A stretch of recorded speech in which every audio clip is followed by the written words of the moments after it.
There are moments in royal history that arrive without warning, moments so unexpected and so emotionally charged that they stop an entire nation in its tracks. Moments that force people to pause whatever they are doing, set down their morning coffee, turn away from their screens, and simply absorb the weight of what they have just witnessed. Britain experienced one of those rare, unforgettable moments recently when Princess Catherine stepped forward and delivered an announcement so surprising, so deeply personal, and so historically significant that even the most experienced royal correspondents struggled to find the right words to describe what had just unfolded before the entire country. Within minutes of the announcement reaching the public, the United Kingdom collectively held its breath. Social media platforms erupted. Television broadcasts interrupted their regular programming. Newspaper editors scrambled to rewrite their front pages. And across living rooms, offices, and street corners throughout Britain, millions of ordinary people found themselves unexpectedly moved by something they had not felt from the monarchy in a very long time. Genuine, unfiltered, deeply human emotion. But to truly understand why Catherine's announcement carried such extraordinary weight, it is necessary to travel back through decades of royal history, royal heartbreak, and the enduring emotional shadow cast by one of the most beloved figures the modern world has ever known. Diana, Princess of Wales. Because what Catherine revealed to Britain was not simply a new charitable initiative or a carefully choreographed royal campaign designed for positive headlines. According to insiders with direct knowledge of palace discussions, what Catherine announced represented something far more profound, far more personal, and far more consequential for the future identity of the British monarchy itself. It was a declaration, a commitment, and for millions of people who never stopped grieving the loss of Diana, it felt like something close to a miracle. The story, however, did not begin on the day Catherine stepped before the cameras. It began months earlier, behind closed doors, in the kind of silence that palace insiders have learned to recognize as deeply significant. Senior royal staff who have spent years navigating the carefully controlled atmosphere of Kensington Palace described an unusual tension settling over the household during the weeks leading up to the announcement. Meetings were called without prior notice. Schedules were quietly rearranged. Conversations that normally flowed freely between staff members suddenly became guarded, restrained, and deliberately vague. Something was being planned, something important, and those closest to the inner workings of the royal household understood instinctively that whatever was coming would carry enormous consequences not just for the palace, but for the entire country. Sources familiar with the private discussions that took place during those weeks describe a series of confidential meetings involving Princess Catherine, Prince William, senior legal advisors connected to the Royal Foundation, and a small group of trusted aides who had once served during the final years of Diana's extraordinary public life. What made these gatherings unusual was not simply their secrecy, but the emotional atmosphere that reportedly surrounded every conversation within them. Unlike routine royal strategy sessions focused on scheduling, public appearances, and institutional messaging, these meetings allegedly carried a weight that went far beyond professional obligation. Participants later described the atmosphere as intensely personal, occasionally tearful, and unlike anything they had previously experienced inside palace walls. At the center of those discussions, according to multiple sources, was a question that had quietly haunted the British monarchy for nearly 3 decades. What should be done with Diana's unfinished legacy? Not her memory, which had never truly faded from the national consciousness, but her actual humanitarian mission, the work she began, the vision she carried, the compassionate philosophy she fought to place at the heart of royal duty during a time when the institution itself seemed determined to resist her at every turn. For years, that question had been answered with careful silence, controlled tributes, and the kind of cautious institutional distance that protected the monarchy from emotional controversy, while simultaneously denying the public the full, living continuation of everything Diana had represented. But now, insiders whispered, Catherine had decided that silence was no longer an acceptable answer. The journey that led Catherine to this extraordinary moment was neither sudden nor simple. Those familiar with her private evolution within the royal family describe a woman who spent years carefully studying Diana's approach to public life, not in an attempt to imitate her, but to genuinely understand why the connection Diana forged with ordinary people remained so powerful and so enduring long after her death. Catherine reportedly spent considerable time reviewing archival material connected to Diana's charitable work, including private correspondence, foundation records, handwritten notes, and internal reports from humanitarian initiatives that had once fundamentally transformed public perceptions of the monarchy during the 1990s. People close to the process claim that certain discoveries within those archives affected Catherine deeply, reinforcing her growing belief that Diana's humanitarian vision had been left painfully, inexcusably incomplete. What particularly moved Catherine, according to palace sources, was the evidence of how passionately and persistently Diana had fought to make compassion central to royal duty even while facing isolation, criticism, and institutional resistance from within the very establishment she belonged to. Diana had not simply attended charitable events and smiled for cameras. She had genuinely immersed herself in the lives of people society preferred to overlook. She had sat beside those dying of AIDS when the world still feared the very word. She had walked through active minefields in Angola to draw attention to the suffering of ordinary civilians. She had held the hands of children living in poverty and visited psychiatric wards at a time when mental health carried enormous social stigma. She had done all of this not because palace advisors suggested it, but because she believed with her entire being that a royal figure who could not feel the pain of ordinary people had no right to ask for their loyalty. That philosophy, Catherine reportedly believed, had never been more relevant or more urgently needed than it was right now. Prince William's role in the events leading up to the announcement was described by insiders as quietly but unmistakably significant. Sources close to the royal household suggest that William had privately encouraged Catherine's determination to revisit and modernize Diana's humanitarian philosophy for years, driven by his own deeply personal belief that the monarchy could no longer sustain itself through tradition alone. Those familiar with William's private thinking describe a future king who carries within him a profound and sometimes painful tension between his duty to protect the institution he was born to lead and his desire to honor the emotional legacy of the mother he lost when he was only 15 years old. For much of his adult life, those two responsibilities appeared to conflict with each other. The monarchy needed stability. Diana had been anything but stable in the institutional sense. Her emotional rawness, her public vulnerability, her willingness to openly challenge palace conventions had once been viewed as deeply threatening to the crown's carefully maintained dignity.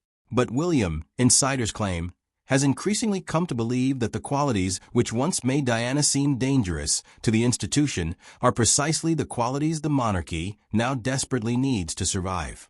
That conviction reportedly played a crucial role in shaping Catherine's final decision to move forward with the announcement despite growing anxiety among more traditional palace figures who feared the consequences of reopening such emotionally charged historical territory. Because not everyone inside royal circles welcomed what Catherine was preparing to do. Sources suggest that certain senior courtiers viewed the initiative with considerable unease, quietly warning that publicly reviving Diana's legacy at such a scale risked destabilizing carefully maintained royal balances and reigniting painful comparisons that the institution had spent enormous energy trying to manage. There were whispered concerns about Queen Camilla, about historic divisions, about the emotional volatility of public sentiment surrounding Diana's memory. There were cautious voices urging restraint, moderation, and the kind of measured institutional distance that had long defined the monarchy's official approach to its most complicated chapters. But Catherine, according to those who know her best, had already made her decision, and nothing was going to change it. The preparation process that followed was described by insiders as extraordinarily meticulous. Palace communications teams reportedly drafted and redrafted multiple versions of the announcement over several weeks, carefully weighing every word, every reference, every potential public reaction. Multiple scenarios were apparently considered in anticipation of possible backlash, media controversy, and emotional responses from various segments of British society. Even the timing and setting of the announcement were reportedly discussed at length, with every detail examined through the lens of sensitivity, authenticity, and long-term institutional impact. Those involved in the planning process later described it as one of the most emotionally demanding royal projects they had ever been part of, not because of its political complexity, but because of the profound personal weight attached to every decision being made. And then, finally, the moment arrived. When Princess Catherine stepped forward to deliver the announcement, those present immediately sensed that something different was happening. The atmosphere carried a quality that veteran royal observers struggled to define precisely, something between solemnity and hope, between grief and determination. Catherine's composure was visible and deliberate, the kind of steady, measured presence that has become her signature in moments of national significance. But beneath that composure, witnesses described something far more vulnerable, far more personal, far more human than the carefully constructed public image the monarchy typically projects on formal occasions. Catherine spoke about Diana directly, openly, and without the cautious hedging that has typically characterized royal references to the late princess in recent years. She spoke about Diana's belief that compassion was not a weakness, but the most powerful tool available to anyone in public life. She spoke about Diana's determination to use her extraordinary platform not to maintain distance from ordinary people, but to collapse it entirely. She spoke about the children Diana had held, the patients she had visited, the grieving families she had sat with in silence, simply because she understood that presence itself could be a form of healing. And she spoke about what it meant to carry that legacy forward into a world that had changed enormously since Diana's death, but had never stopped needing exactly the qualities Diana embodied. According to those present, the emotional intensity of the moment became impossible to ignore as Catherine described the specific humanitarian initiatives being launched under the new legacy framework. The programs focused on mental health support for young people, educational resources for children growing up in poverty, community outreach for isolated elderly citizens, and sustained advocacy for families navigating the devastating impacts of addiction and domestic hardship. These were not vague institutional commitments dressed in charitable language.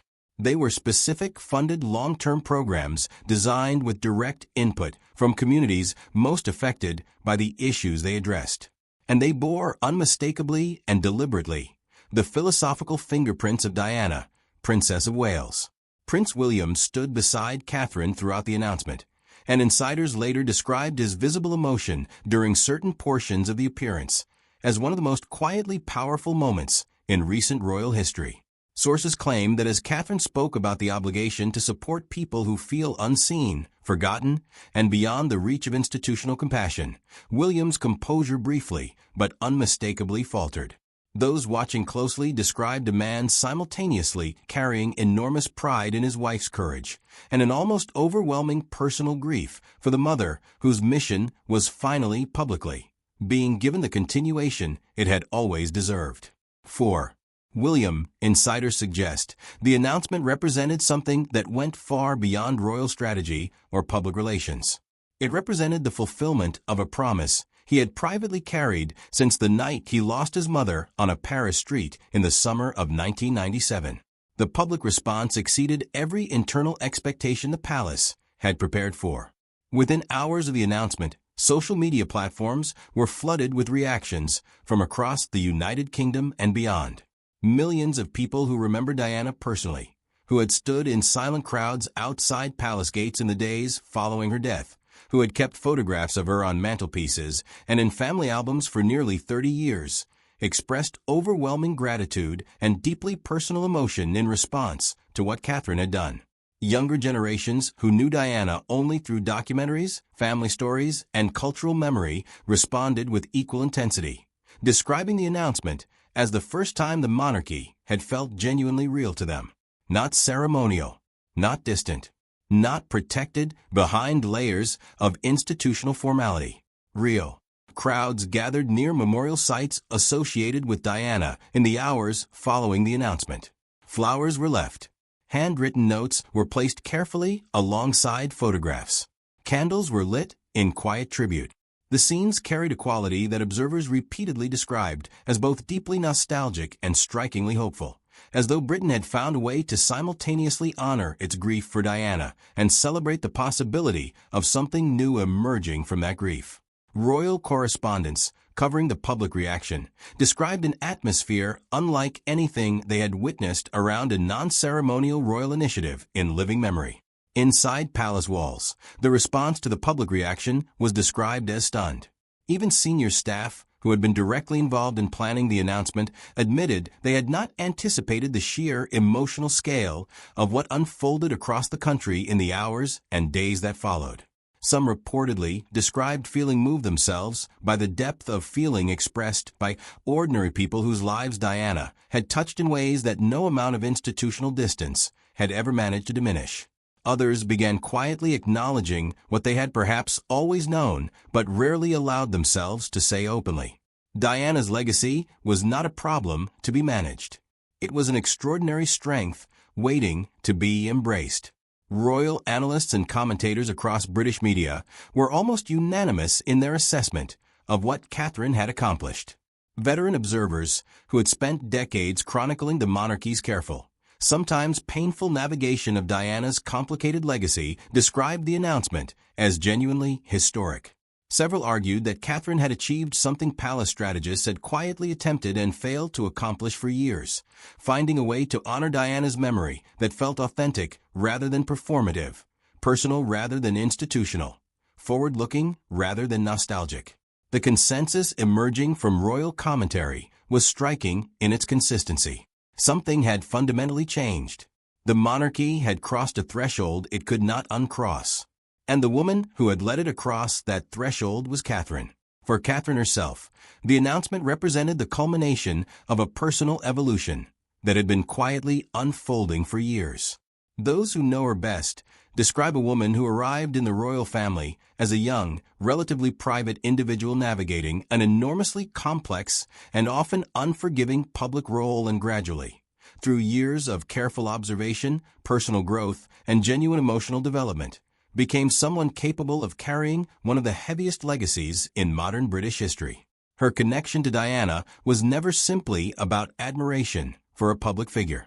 It was rooted in a deep understanding of what Diana had actually been trying to do and why the institution had so often struggled to let her do it. Catherine reportedly believed that the monarchy's long-term survival depended not on its ability to maintain tradition, but on its capacity to earn genuine emotional trust from the people it existed to serve. And Diana had shown, more clearly than anyone before or since, what that trust looked like when it was real. In the weeks following the announcement, the atmosphere surrounding the royal family continued to shift in ways that insiders described as quietly remarkable. Public approval for Catherine and William reached levels not seen in years. Younger British citizens who had previously expressed indifference or skepticism toward the monarchy began engaging with royal news in ways that surprised pollsters and commentators alike. The initiative Catherine had launched became a subject of genuine national conversation, with community organizations, mental health advocates, educational charities, and youth workers across Britain expressing enthusiasm for the programs being developed under its framework. Even international attention was significant, with media outlets across Europe and North America describing Catherine's announcement as a defining moment not just for the British monarchy, but for the broader question of what meaningful public leadership looks like in the 21st century. And through all of it, Diana's presence remained quietly, powerfully felt, not as a ghost haunting the corridors of a troubled institution, not as a difficult memory requiring careful management, but as a living philosophical force carried forward by the woman who had chosen to honor it not with words alone, but with genuine, lasting, transformative action. That was perhaps the most profound dimension of what Catherine had done.